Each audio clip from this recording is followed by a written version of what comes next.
thank you for coming here today. So tell me a little bit about why did you come here? What help do you need from me?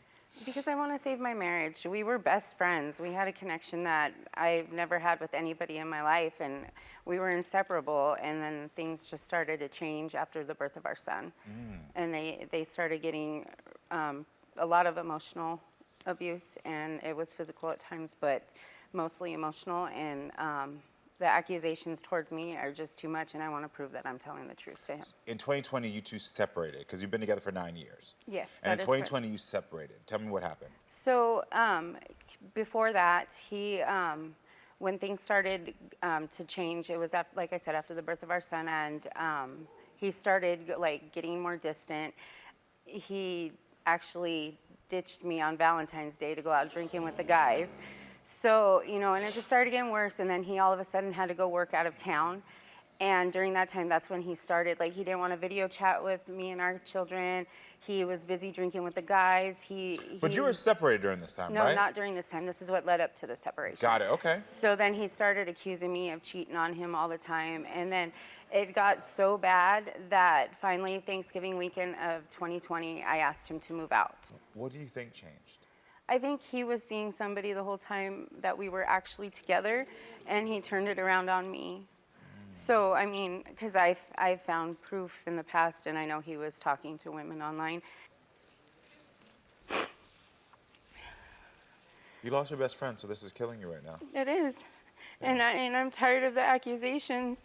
When I feel like, you know, he called me one night and asked me when we were separated if I had been seeing somebody else, and 100% honest, I said, yes, I am. And, you know, I had already filed for divorce, so we were legally separated, and it wasn't the same. I even told him I'd like to work things out with you, you know, and he didn't want to. He's called me awful names, and now I am just pardon my language, but I'm a whore. He tells me I'm a fat, ugly bitch, and if I gain any more weight, no man's ever gonna want me. I'm a liar, I'm a cheater, on the regular basis. Does he say these things to you in front of your child? Yes. And he says he doesn't care because he wants my son to know the truth about me. So, I know you said that you sort of washed the physical abuse under the radar. You're like, well, that doesn't bother me. But for me, that bothers me. No man should ever put his hands on a woman. Have you ever called the police on him and filed a report? I have a few times. Wow. And did you ever file a police report to, like, get him arrested? I have. And then I dropped charges. So, you know, maybe it is my fault, but, and sometimes I wonder myself why I even want it to work, but I really do love him. Why are you having issues? Why do you not want to be with her? First of all, like, she says that she didn't cheat on me, like, when we were married, but she cheated on me while I was working out of town. I You know what never I mean? did that. Do you have proof that she cheated on you? My children that were living with us at the time, like, were telling me just random men were coming in the house. So. And that was a lie. They're known to tell stories, by the way. They're known to tell stories. Huh? All right. I felt like she was kind of being distant towards me and doing other things, which, you know, I found out some stuff, so. What did you find out? She was basically, like, using drugs, and then she was involved with her dealer, so. So is there a history of addiction? For both of us, yes. Okay. And I had actually openly told him that I had relapsed. I wasn't sleeping with my dealer. My dealer was a female anyways, and he's an addict too, and we're both clean and sober. So while the time that you got with this man, were you using? Yes, Okay. I had relapsed after I had him leave. So how long have you been clean and sober? I've been clean and sober about a month. So, About I mean, a month. Okay. I mean, can And you, how long have you been clean and sober?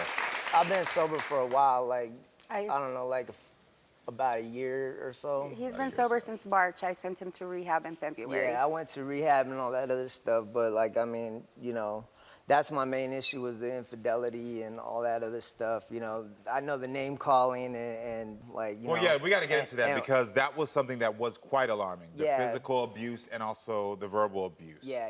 So you're admitting that you were physically abusive and mentally abusive?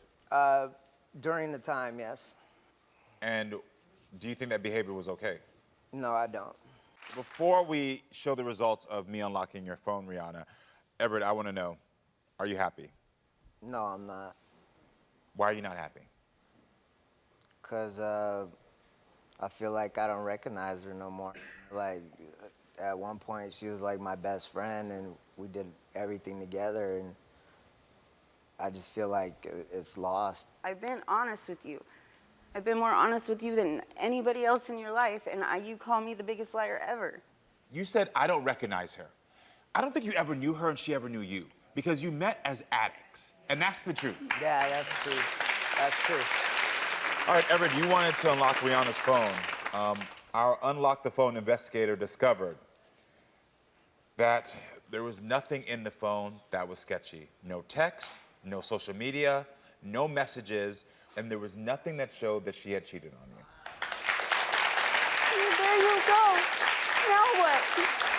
This is all for nothing, dude. I love you. Like, I don't get it. I had to come on TV to prove that I'm being honest. Now Right. what? I don't know, like, how far did you scrub back? Oh my God. There's something that I want to say to you, and this is honest. You have to stay to your gut here, okay? Yeah. And you have to stick to your gut, not just for you, but also for your child.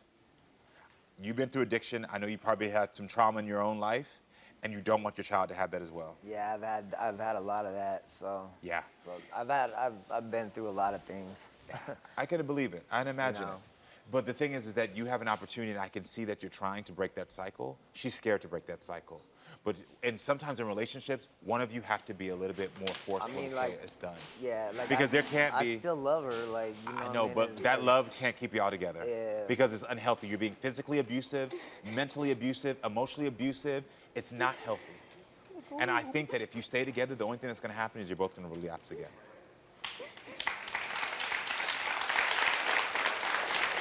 She's afraid, and she needs time. But I want you to say to yourself and promise me that you'll do what's right for yourself and for your child. You can still co-parent without being together. Can you make that commitment to me today for you and for your child? Like, I don't want to get involved, like, you know. You're afraid still. So she's not alone in this. So until both of you make that commitment, you're going to be in this cycle over and over again. And that's the only advice I can leave you with.